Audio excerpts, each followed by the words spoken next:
Salut tout le monde, aujourd'hui je suis avec mon pote Léon et je vais vous montrer une petite technique comment finir à partir de la position du juji. Allez, c'est parti.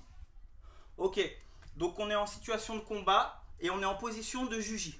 Donc voilà, je suis bien le bassin le plus près possible ici en dessous, les genoux serrés et voilà, je suis en juji.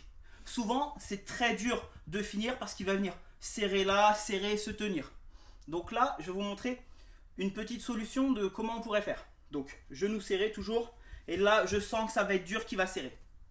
Je vais mettre ma main, donc celle qui est du côté de ses jambes, là, dans le creux de son bras, le plus près possible de son coude. Donc, il se tient. Voilà, je vais mettre. Donc, je prépare mon juji. Voilà, je me mets le plus près ici possible. J'attrape mon poignet. Et avec ma main libre, j'attrape son poignet. Comme la vidéo de la Kimura que j'avais montrée. Donc, on est en position là. Ok ? Ensuite, c'est pareil, je vais tourner mes deux poignets dans le sens inverse de l'accélérateur d'une moto. Et là, je vais partir sur une compression, c'est-à-dire que je vais tout ramener vers moi. De là, il y a deux solutions. Soit, donc là, j'écarte les genoux pour vous montrer, sinon, j'ai les genoux serrés. Donc, il y a deux solutions. Ou pour pas se manger la compression, il va mettre la pression vers le haut, je vais partir sur le juji. Ou alors, il va taper sur ma compression. Voilà. Donc, on est en situation de combat. Là, voilà, je sens que ça va être très dur de passer le juji. Je prends ma prise, je tourne, voilà. Là, je vais partir sur ma compression, où il tape, où il veut pas se prendre la compression. S'il veut pas se prendre la compression, il va monter, je vais partir. S'il revient là, je repars sur ma compression. Si je pars sur ma compression, il va enlever la pression, hop, je pars. Donc voilà. Il y a une petite chose aussi qu'on peut faire. Donc je suis ici. Si je veux vraiment faire la compression, je peux venir accentuer ici en fermant en triangle.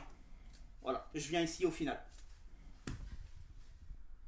J'espère que cette technique vous aura plu. Et puis on se dit à la prochaine. Merci. Donc voilà les amis, j'espère que cette vidéo vous aura plu. C'est une technique que j'utilise souvent quand je me retrouve dans cette position-là. Et c'est vraiment très douloureux pour l'adversaire, pour celui qui se la prend, quoi. Je voulais vous présenter nos ceintures de JJB qu'on a fait rentrer cette semaine sur le site. Parce qu'elles ont 2-3 petites particularités sympathiques et je voudrais vous les présenter. Donc c'est des ceintures de JJB classiques avec le carré noir. Hop, je vais en déballer une. Avec le carré noir d'un côté et l'étiquette de l'autre. Et elles ont 9 points de couture. Voilà. Il y a une petite particularité, c'est qu'on n'aimait pas trop les grosses étiquettes blanches qu'on peut retrouver sur les ceintures avec les tailles A2, A3. Et nous, on a choisi donc de les tisser directement voilà, sur l'étiquette. Et on n'a pas cette grosse étiquette avec la taille. Et deuxième petite particularité, c'est que sur chaque ceinture, on va y retrouver un petit mot sympathique de la couleur de la prochaine ceinture. Donc voilà, par exemple, pour la ceinture blanche, on a marqué Do not give up en bleu, donc la couleur de la prochaine ceinture. Do not give up, ça veut dire ne lâche rien en anglais. Donc pareil sur toutes les couleurs. Donc là, il y a la blanche, mais je vais vous montrer la bleue par exemple. Voilà, c'est la même ceinture bleue avec le petit Do not give up ici en violet. Et toujours la taille ici tissée et pas la grosse étiquette blanche qu'on connaît tous. Donc voilà, 9 points de couture.